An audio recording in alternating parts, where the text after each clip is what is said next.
Continuing the story we were talking about in Fantastic Four issue number 53. No recap this time because I'm releasing this video 5 minutes right after the last one. And we see that the alarm goes off because the big red gorilla was trying to come into Wakanda. The Wakandians tried to attack him, but then when they did, it makes a big blowback that throws them off.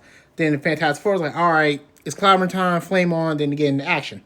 Now, while Johnny gets captured while he was trying to figure out a plan to go about this, the thing is like, all right, I'm going to get you, Johnny, and then I'm going to knock this thing out. However, the gorilla tried to use the flames from Johnny's body to throw off Ben. It didn't work, so Ben was able to get a hit off, but that was a bad thing because when he did that, it made a big sound. Then it just threw everyone off balance, and Susan Storm had to use her power to capture Thing and Johnny while they were in the air. The red gorilla disappeared as they're trying to get their footing. Ben tried to grab a rock for later, but then realized like it's not going to work because it's made out of sound. When you hit it, it's going to magnify the strike, and then it's going to come back with the same force, but stronger. You might be asking where T'Challa is, where he's going to figure out where all this is happening because he's like, all right, I know there's one place in Wakanda that's hidden, and he might be there. He turns out being right, as he infiltrates the cave, knocks out Clawsman, and faces him one-on-one. This is where we learned that when T'Challa took off Claw's hand, he had it replaced with a weapon that can use sound against his foes. He turns on the machine, and this makes a red panther appears to attack T'Challa. Then a red elephant appears around the Fantastic Four area, then Ben tries to attack him. Now, Ben is struggling solely for the fact that, again, this is made out of sound and it works differently, and it's not like just picking up something heavy.